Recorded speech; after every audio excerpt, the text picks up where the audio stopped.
On doit pouvoir s'associer pour faire le bien. Cohésion sociale, vivre ensemble, paix et solidarité.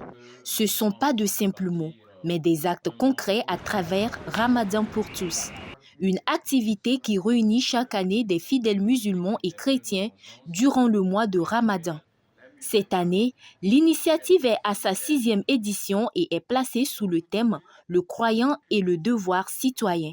Une activité organisée par l'Association des cadres musulmans au Togo, l'ACMT, section Grand Lomé.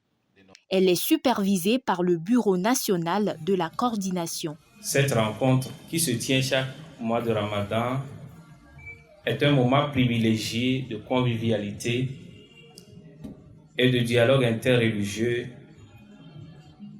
et de partage. Ce soir, nous avons l'opportunité de nous retrouver non pas en tant que membres d'une seule confession religieuse, mais en tant qu'humains, unis par la foi en un principe fondamental, à savoir la solidarité. Nous savons que le mois de Ramadan pour les musulmans est une période de purification spirituelle, de renouveau intérieur et de rapprochement avec Dieu.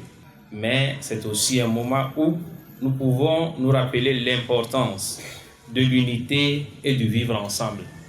C'est dans cet esprit que nous avons décidé en tant qu'association de convier tous ceux et celles qui, indépendamment de leur religion, partagent des valeurs humaines, à se joindre à nous pour ce moment de réflexion et de fraternité. Ou de ces moyens pour faire avancer l'islam au Togo. Le thème central a été animé par un frère musulman et un frère chrétien. Chacun de son côté, à travers les écrits sacrés, ont mis la lumière sur le rôle du citoyen dans la construction du pays. Le citoyen musulman doit refuser les magouilles, les passe-droits, la corruption, le détournement. Le citoyen musulman doit dénoncer ces fléaux qui sont présents dans nos sociétés. Mais il ne faut pas être celui qui dénonce ces fléaux et qui par la suite veut bénéficier de ce que l'on considère comme des avantages qui sont indus. Parmi ces avantages indus, si mon oncle est ministre ou député, quand il me propose une bourse alors que je ne la mérite pas, le citoyen musulman ne doit pas l'accepter. Dans nos services, quand il y a des rangs pour accéder à un service, le citoyen musulman, quand il n'est pas arrivé le premier, il ne doit pas venir passer devant les gens pour passer comme s'il était le premier arrivé sur place.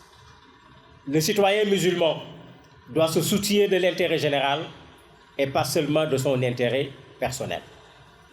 Notre rôle en tant que musulmans ne se limite pas à la prière et au jeûne. Nous avons le devoir d'être des citoyens exemplaires, des acteurs du développement, des promoteurs de la paix.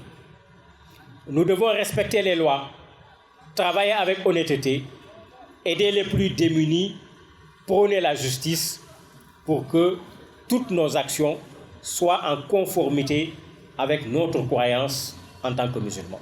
Je prends part à cet événement, je crois que ça fait la 3e ou la 4e fois. Cela montre votre engagement et votre ouverture à la coexistence pacifique et à la réflexion commune pour faire face aux défis qui sont les nôtres ici, tous au Togo. Un bon chrétien doit être solidaire envers ses frères.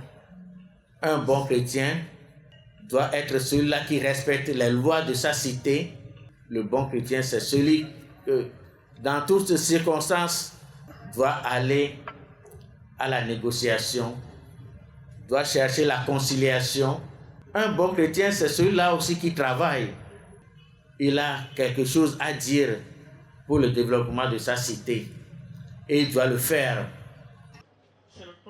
Pour finir en beauté la journée, musulmans et chrétiens ont partagé un moment de joie à travers la rupture collective du jeûne.